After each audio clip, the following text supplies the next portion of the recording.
നമസ്കാരം.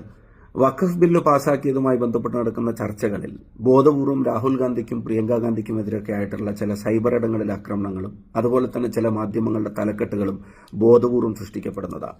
കോൺഗ്രസ് പ്രസ്ഥാനം അതിനകത്തെടുത്ത അതിശക്തമായ നിലപാടിന്റെ ഏറ്റവും വലിയ പ്രചോദനം രാഹുൽ ഗാന്ധി തന്നെയാണെന്നുള്ള കാര്യത്തിന് സംശയം വേണ്ട. പ്രിയപ്പെട്ട മാഡം സോണിയാഗാന്ധിയും മല്ലികാർജ്ജുന ഖാർഗെജിയും ഒക്കെ അക്കാര്യത്തിലെടുത്ത നിലപാട് എന്താണെന്ന് നമുക്ക് എല്ലാവർക്കും അറിയാം. രാഹുൽ ഗാന്ധിയും ഇക്കാര്യത്തിലെടുത്ത പരസ്യമായ നിലപാട് ഇത് ഭരണഘടനയുടെ പ്രശ്നമാണ് എന്നുള്ളതാണ്. ഇതൊരു മതത്തിന്റെ മാത്രം പ്രശ്നമല്ല, ഇത് ഭരണഘടനയുടെ അവകാശങ്ങളുടെ ലംഘനമാണെന്നുള്ള അപ്രോച്ച് തന്നെയാണ് അക്കാര്യത്തിലെടുത്തത്. ഇന്ത്യ മുന്നണിയുടെ യോഗം വിളിച്ച് അതിശക്തമായ ഇക്കാര്യത്തിൽ എടുക്കേണ്ട നിലപാടിനെ സംബന്ധിച്ച് ധാരണയുണ്ടാക്കിയത്, അതുപോലെ തന്നെ വഖഫ് ബില്ല് ചർച്ച ചെയ്യുന്ന ദിവസം രാവിലെ 9:30 മണിക്ക് മുഴുവൻ കോൺഗ്രസ് എംപിമാരുടെയും യോഗം വിളിച്ച് സംസാരിക്കാൻ അവസരം ലഭിച്ച ആളുകൾ അതിശക്തമായി ഭരണഘടനാ അവകാശ ലംഘനങ്ങൾക്കെതിരെ നിലപാടെടുക്കണമെന്നുള്ള നിർദ്ദേശം നൽകിയത്, അതിനുശേഷം അമെന്റ്മെന്റുകൾ ഉൾപ്പെടെയുള്ള കാര്യത്തിൽ ഒരു ചെറിയ ബോഡി ഇന്ത്യ മുന്നണിയിലെ തെരഞ്ഞെടുക്കപ്പെട്ട നേതാക്കന്മാർ കെ.സി. വേണുഗോപാലിന് കൊടുത്ത നിർദ്ദേശപ്രകാരം അവിടെ യോഗം ചെയ്ത് ഏതൊക്കെ വിഷയത്തിൽ അതിശക്തമായ നിലപാടെടുക്കണം എന്നുള്ള ചർച്ച ചെയ്തത്, അവസരം ലഭിച്ചവർ ഓരോരുത്തരും എടുത്ത നിലപാടിന്റെ പിന്നിലൊക്കെ രാഹുൽ ഗാന്ധിയുടെ നേരിട്ടുള്ള ഇടപെടലുകളുണ്ടായിരുന്നു. ബില്ല് കൺസിഡറേഷന് വേണ്ടി കൊണ്ടുവരുമ്പോഴും വോട്ടെടുപ്പിന്റെ സമയത്തും ആഭ്യന്തരമന്ത്രി സഭയിൽ പ്രസംഗിക്കുന്ന സമയത്തും ഒക്കെ രാഹുൽ ഗാന്ധി നേരിട്ട് അവിടെ സഭയിൽ ഹാജരായതുമാണ്. അപ്പൊ സംസാരിക്കേണ്ടത് ആരാണെന്ന് പാർട്ടി തീരുമാനിച്ച് സംസാരിക്കുന്നവർ രാഹുൽ ഗാന്ധിയുടെയും കോൺഗ്രസിന്റെയും സംസാരിച്ചവരുടെയും അവിടെയുള്ള മുഴുവൻ കോൺഗ്രസ് അംഗങ്ങളുടെയും നിലപാട് തന്നെയാണ് അവർ പ്രസംഗിച്ചതെന്ന് നമുക്ക് എല്ലാവർക്കും അറിയാം. പ്രിയങ്ക ഗാന്ധിയുമായി ബന്ധപ്പെട്ട് നിങ്ങൾക്കറിയാം, ബിസിനസ് അഡ്വൈസറി കമ്മിറ്റി യോഗങ്ങൾ നിരവധി ഈ സെഷനുമായിട്ട് ബന്ധപ്പെട്ടും നടന്നിട്ടുണ്ട്. ആ സെഷനിലൊന്നും ഈ ബില്ല് കൊണ്ടുവരുന്നതിന്റെ ഡേറ്റിനെ സംബന്ധിച്ച് ഗവൺമെന്റ് ഒരു വ്യക്തതയും വരുത്തിയിട്ടില്ല. അജണ്ട തന്നെ മുന്നോട്ട് വെക്കുന്നില്ല. കഴിഞ്ഞ പാർലമെന്റ് സമ്മേളനത്തിലും ഇത് വരും എന്നുള്ള പ്രതീതി മാത്രമായിരുന്നു. അവസാനം സഭ തീരാൻ 2 ദിവസം മാത്രം ബാക്കി നിൽക്കെ ഉച്ചക്ക് 1-ാം തീയതി ഉച്ചക്ക് അഡ്വൈസറി കമ്മിറ്റി യോഗം വിളിച്ചിട്ട് നാളെ ബില്ല് കൊണ്ടുവരികയാണ്, നാളെ 12:15 ബില്ല് കൺസിഡറേഷന് കൊണ്ടുവരികയാണെന്നുള്ളതാണ് ഇവർ അറിയിച്ചത്.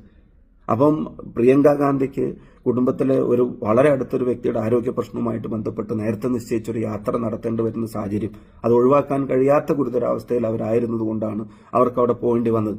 എന്നാൽ നേരത്തെ കൂടിയ BACയുടെ പ്രകാരം ഈ ബില്ല് ഈ സമയം വരുമെന്നുള്ള അറിയിപ്പ് കിട്ടുകയാണെങ്കിൽ അതനുസരിച്ച് നിലപാടെടുക്കാൻ പറ്റുമായിരുന്നു. ഇപ്പൊ പ്രിയങ്ക ഗാന്ധിയുടെ ഉൾപ്പെടെ നിലപാട് തന്നെയാണ് അവിടെ സംസാരിച്ച കോൺഗ്രസ് അംഗങ്ങൾ നടത്തിയത്. അപ്പൊ അതൊക്കെ അറിഞ്ഞിട്ടും ഇത്ര ശക്തമായിട്ട് ഈ സമയത്ത് BJPക്കെതിരായി സംഘപരിവാറിന്റെ അജണ്ടക്കെതിരായിട്ട് കോൺഗ്രസ് നിലപാടെടുക്കുമ്പോൾ അതിൽ പിന്നെയും കുറ്റവും കുറവും കണ്ടെത്താൻ ശ്രമിക്കുന്നവർ എന്ത് ആൾട്ടർനേറ്റീവിന് വേണ്ടിയാണ് ശ്രമിക്കുന്നത്? 21 കേസാണ് രാഹുൽ ഗാന്ധിക്കെതിരെ ഈ രാജ്യത്തുടനീളമുള്ള കോടതികൾ രജിസ്റ്റർ ചെയ്യപ്പെട്ടിരിക്കുന്നത്, സംഘപരിവാറിനെതിരെ സംസാരിച്ചതിന്റെ പേരിൽ മാത്രം. പാർലമെന്റിനകത്ത് പോലും പ്രതിപക്ഷ നേതാവിനെ നിശബ്ദനാക്കാനുള്ള ശ്രമം നടത്തുക, സ്പീക്കർ തന്നെ നേരിട്ട് വന്ന് അദ്ദേഹത്തെ മെൻഷൻ ചെയ്ത് നടത്തിയ കമന്റിന് മറുപടി പറയാൻ സാധാരണ ഒരു പരാമർശം വന്ന ഏത് അംഗത്തിനും അവനവന്റെ ഭാഗം പറയാൻ അവസരം ലഭിക്കുമെന്നിരിക്കെ LOPക്ക് അത് കൊടുക്കാതിരിക്കാൻ വേണ്ടി സഭ അഡ്ജേൺ ചെയ്യുന്നു എന്ന് പറഞ്ഞ് കസേരയിൽ നിന്ന് എഴുന്നേറ്റ് പോകുന്ന സ്പീക്കർ വരെ നമ്മൾ കാണുന്നുണ്ട്. നിങ്ങൾക്കറിയാം, 1:59 വരെ പാർലമെന്റിൽ ഈ വഖഫിന്റെ ബില്ലിന്റെ ചർച്ച നടത്തിയിട്ട് ആ ചർച്ച തീർന്ന് തൊട്ടടുത്ത മിനിറ്റിൽ മണിപ്പൂരിലെ ബില്ല് രാഷ്ട്രപതി ഭരണമായിട്ട് ബില്ലെടുക്കുക, അത് വിശദമായ ചർച്ച വേണ്ടതല്ലേ, അതിന് മറ്റൊരു സമയം കണ്ടെത്തണമെന്നുള്ള പ്രതിപക്ഷ ആവശ്യത്തെ പോലും അംഗീകരിക്കുന്നില്ല. പ്രിയപ്പെട്ട KC ഉൾപ്പെടെയുള്ള ആളുകൾ ആ കാര്യം ഉന്നയിച്ചപ്പോൾ, ശശി തരൂർ ഉൾപ്പെടെയുള്ള കാര്യങ്ങൾ ചോദിച്ചപ്പോൾ നമ്മളെ കൊണ്ട് പ്രതിപക്ഷത്തെ കൊണ്ട് സംസാരിപ്പിക്കാതെ അത് പാസാക്കാൻ നോക്കുമെന്ന് വരെ ചർച്ച നടത്തുന്നത്.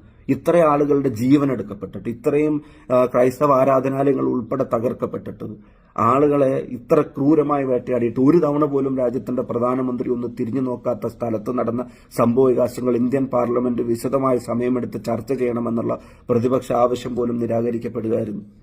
അപ്പൊ ഇത് കൃത്യമായിട്ടുള്ള നിലപാട് കോൺഗ്രസ് പ്രസ്ഥാനം എടുത്തിട്ടുണ്ട്. ഇത് മതത്തിന്റെ മാത്രം പ്രശ്നമല്ല, ഇത് ഭരണഘടനയുടെ മൗലിക അവകാശങ്ങളുടെ ലംഘനമാണെന്നുള്ള നിലപാട് തന്നെ എടുത്തിട്ടുണ്ട്. അതൊപ്പം തന്നെ ഒരു കാര്യം കൂടെ പറയാനുള്ളത്, മുനമ്പം വിഷയവുമായിട്ട് ബന്ധപ്പെട്ട് ഏത് ഘട്ടത്തിലാണ് ആ വിഷയത്തെ പരിഹരിക്കണമെന്നുള്ള നടപടികൾക്ക് കോൺഗ്രസ് പിന്തുണ പ്രഖ്യാപിക്കാത്തത്? കേരളത്തിലെ മുസ്ലിം ലീഗ് ഉൾപ്പെടെയുള്ള UDF പിന്തുണ പ്രഖ്യാപിക്കാത്തത്? പാർലമെന്റിൽ സംസാരിച്ച ഹൈബി ഈഡനും KC വേണുഗോപാൽ ഉൾപ്പെടെയുള്ള അംഗങ്ങൾ, ഗൗരവ് ഗൊഗോയ് ഉൾപ്പെടെയുള്ള അംഗങ്ങൾ ഈ വിഷയം പരിഹരിക്കപ്പെടണമെന്നുള്ള ആത്മാർത്ഥമായിട്ടുള്ള ആവശ്യം മുന്നോട്ട് വെച്ചത്, പ്രാക്ടിക്കലായി റെട്രോസ്പെക്റ്റീവ് എഫക്ട് വരെയുള്ള കാര്യങ്ങൾക്ക് വ്യക്തത വരുത്തി അവരുടെ റവന്യൂ റൈറ്റ്സ് തിരികെ കൊടുക്കണമെന്ന് ശക്തമായിട്ട് ആവശ്യപ്പെട്ടത്, അതൊക്കെ കോൺഗ്രസ് ഈ ഭരണഘടനാ ലംഘനം നടക്കുന്ന സമയത്തും മുൻപത്തെ ജനങ്ങൾക്ക് വേണ്ടിയുള്ള നിലപാടെടുക്കുന്ന കാര്യത്തിലും കോൺഗ്രസ് ഒരു ഇഞ്ച് പോലും പുറകോട്ട് പോയിട്ടില്ല എന്നുള്ളതാണ്. അപ്പം ഇവിടെ 14,000 കിലോമീറ്റർ ഇന്ത്യയുടെ തെരുവിൽ നടന്നപ്പം അത് രാജ്യത്തെ ജനങ്ങളെ വിഭാഗീയമായി കാണാനുള്ള സംഘപരിവാർ അജണ്ടയുടെ ഭാഗമായിട്ട് ഭാരത് ജോഡോ എന്ന് പറഞ്ഞ് ചേർത്ത് പിടിച്ച് നടന്ന ഒരു രാഷ്ട്രീയ നേതാവിന്റെ ക്രെഡിബിലിറ്റിയെ ഈ പറയുന്ന സൈബർ ആക്രമണങ്ങൾക്കൊന്നും തൊടാൻ പോലും കഴിയില്ല എന്ന് നിങ്ങൾക്കറിയാം. ബോധപൂർവമായി സൃഷ്ടിക്കപ്പെടുന്ന ചില തലക്കെട്ടുകൾക്ക് അതിൽ ഒന്നും ചെയ്യാൻ കഴിയില്ല എന്നുള്ള അറിഞ്ഞുകൊണ്ട് തന്നെയാണ് ഈ വൃഥാശ്രമം അവർ നടത്തുന്നത്. 288 ഭരണപക്ഷാംഗങ്ങൾക്കെതിരെ 232 പ്രതിപക്ഷാംഗങ്ങളെ അണിനിരത്താൻ രാഹുൽ ഗാന്ധിയുടെ നേതൃത്വത്തിൽ ഇന്ത്യ മുന്നണിക്ക് സാധിച്ചിട്ടുണ്ട്, പ്രതിപക്ഷ പ്രസ്ഥാനങ്ങൾക്ക് സാധിച്ചിട്ടുണ്ട്. ബാക്കി വരുന്ന 56-28 പേർ ഈ ബില്ലിന്റെ അജണ്ടകളെ സംബന്ധിച്ചുള്ള യഥാർത്ഥമായിട്ടുള്ള ഒരു ബോധ്യത്തോടു കൂടി ഒരു തീരുമാനം മറിച്ചെടുത്തിരുന്നെങ്കിൽ നിങ്ങൾക്കറിയാം സാഹചര്യം എന്താവുമായിരുന്നു എന്നുള്ളത്. അപ്പോൾ അതുകൊണ്ട് കോൺഗ്രസ് ഇക്കാര്യത്തിൽ ഭരണഘടനാവകാശങ്ങളെ സംരക്ഷിക്കുന്ന കാര്യത്തിൽ, രാജ്യത്തെ മൈനോറിറ്റിയെ സംരക്ഷിക്കുന്ന കാര്യത്തിൽ ഇന്ന് മുസ്ലിം വഖഫ് ബോർഡുമായിട്ട് ബന്ധപ്പെട്ട അതിന്റെ അഡ്മിനിസ്ട്രേഷനുമായിട്ട് ബന്ധപ്പെട്ട കാര്യങ്ങളിലേക്ക് കടന്നു. അവിടെ കെ സി ഉൾപ്പെടെയുള്ള ആളുകൾ ചോദിക്കുന്നുണ്ട്, 35 തവണ ശബരിമലയിൽ പോയി എല്ലാ മാസവും 1-ാം തീയതി ഗുരുവായൂരിൽ പോകുന്ന ഞാൻ ഉൾപ്പെടെയുള്ള ആളുകൾ ചോദിക്കുന്നു എന്ന് പറഞ്ഞിട്ടാണ് കെ സി പറഞ്ഞത്. അവിടെ പറഞ്ഞു വെച്ച കാര്യം അദ്ദേഹം സൂചിപ്പിച്ചത് മറ്റേതെങ്കിലും മതസ്ഥാപനങ്ങളുടെ ഭരണവുമായി അഡ്മിനിസ്ട്രേഷനുമായിട്ട് ബന്ധപ്പെട്ട് ഇതര മതങ്ങളെ അതിനകത്ത് ഉൾക്കൊള്ളിക്കണമെന്നുള്ള നിയമം പാസ്സാക്കാൻ ഈ ഗവൺമെന്റ് തയ്യാറാവോ? ഇവിടെ മാത്രം എന്തുകൊണ്ട് വിവേചനം എന്ന പ്രസക്തമായിട്ടുള്ള ചോദ്യം ചോദിക്കുന്നത്. അതുകൊണ്ടാണ് ഇത് ഭരണഘടനയുടെ ലംഘനമാണ് എന്നുള്ള വാദം മുന്നോട്ട് വച്ചത്. എന്താണെങ്കിലും രാജ്യത്തെ ജനാധിപത്യ മതേതര മൂല്യങ്ങളെ, ഭരണഘടന നൽകുന്ന അവകാശങ്ങളെ സംരക്ഷിക്കുന്ന കാര്യത്തിൽ കോൺഗ്രസ് അതിശക്തമായിട്ടുള്ള നിലപാടുമായി സമൂഹത്തിനൊപ്പം ഉണ്ടായിരിക്കും. ജനാധിപത്യത്തെ വിലമതിക്കുന്നവരോട് നടത്തുന്ന ഫൈറ്റ് അല്ല, അതിന് കഴിയാവുന്ന എല്ലാ അവസരങ്ങളിലും ഇല്ലാതാക്കാൻ ശ്രമിക്കുന്നവരോട് പാർലമെന്റിനകത്തും പുറത്തും നടക്കുന്ന എല്ലാ പോരാട്ടങ്ങളുടെയും അതിശക്തമായിട്ടുള്ള മുഖമായി രാഹുൽ ഗാന്ധിയും സോണിയാഗാന്ധിയും കോൺഗ്രസും ഖാർഗെജിയും എല്ലാവരും മുന്നോട്ടുണ്ടായിരിക്കും, ഇന്ത്യ മുന്നണി മുന്നോട്ടുണ്ടായിരിക്കും എന്ന് മാത്രം പറയാൻ ആഗ്രഹിക്കുന്നു. പുലർച്ചെ 3 മണിക്കാണ് സോണിയാഗാന്ധി ഉൾപ്പെടെയുള്ള ആളുകൾ രാജ്യസഭയിൽ ഈ പറയുന്ന ഭരണഘടനാ വിരുദ്ധമായ ബില്ലിന്റെ അവതരണവുമായി ബന്ധപ്പെട്ടുള്ള എതിർപ്പുകൾ രേഖപ്പെടുത്താൻ തയ്യാറായത്. അക്കാര്യത്തിൽ കോൺഗ്രസിന് വിട്ടുവീഴ്ചകൾ ഉണ്ടാകുമെന്ന് ഒരിക്കലും കരുതണ്ട.